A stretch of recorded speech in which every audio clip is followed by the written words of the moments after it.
Hi everyone, welcome back. I know I've been gone for a long time. I've been really busy doing audition rotations and interviews, and football has started, so I've been watching a lot of football and I apologize. But I'm here and I just wanted to come back and share with you my experience in the ICU. And I wanted to share my experience in the ICU rotation.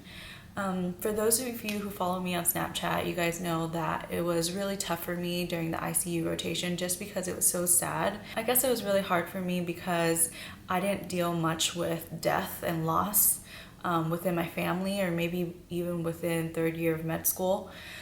This was the first, I think I've had one patient pass away, two patients pass away in my third year, but during my ICU rotation, I would have 7 patients and then 4 or 5 of them would pass away. So it puts a lot of things into perspective. It makes you appreciate life. It makes you want to enjoy life and just choose to be happy. During my ICU rotation, I dealt a lot with advanced directives and power of attorney. POA is the person who would make the decisions for you when you can't make the decisions for yourself. A lot of my patients in the ICU were intubated, which means they had a tube down their throat. They were on a ventilation machine to help them breathe, and a lot of them had brain damage at this point. In these cases, the families become the voice of the patient. And it was difficult because a lot of the families didn't know what to do, and it was especially harder when the patient was young, like in their 30s. They feel like they're taking away the person's life. They feel guilty that they had to make this decision, but it's hard because I guess what becomes difficult and what's hard to see is what makes a person living and what makes a person dead. So what are the things that label a person alive? Is it if their brain is still functioning? Is it if their heart is still beating? Is it if they're still breathing?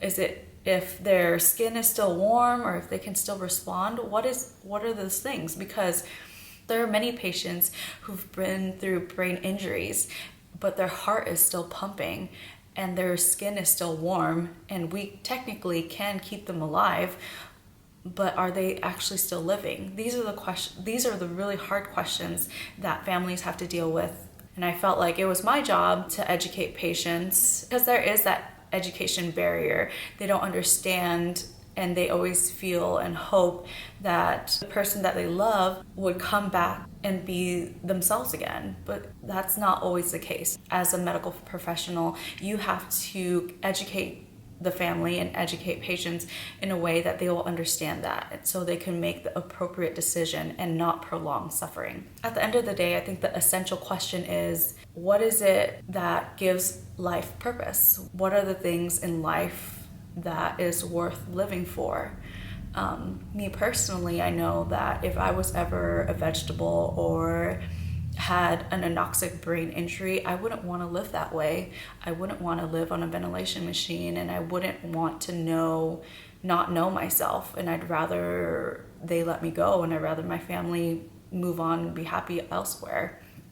And I feel like if they didn't, I would come back and haunt them for the rest of their life, for prolonging my suffering.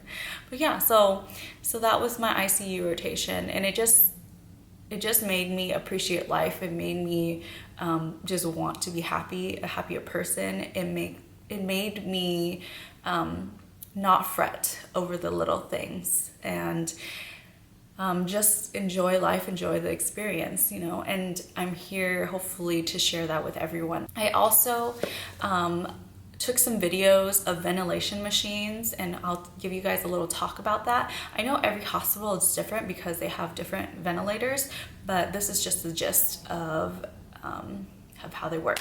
So let's get into that. So there are several reasons why a person would go on mechanical ventilation, and it's either for oxygenation, ventilation, or they're not neurologically awake enough to protect their airways. And there are certain elements that you control while you're on mechanical ventilation. If you look here on the side, you can control the rate, the tidal volume, the PEEP, and the percentage of oxygenation, also known as FiO2. And at the top, you can see the different modes. Things get kind of complicated, but basically, if you want to change ventilation, you would either change the rate or the tidal volume. And if you want to change the oxygenation, then you would change the FiO2 or the PEEP. The PEEP represents the amount of pressure needed to keep the alveoli open. And then there are the different types of modes.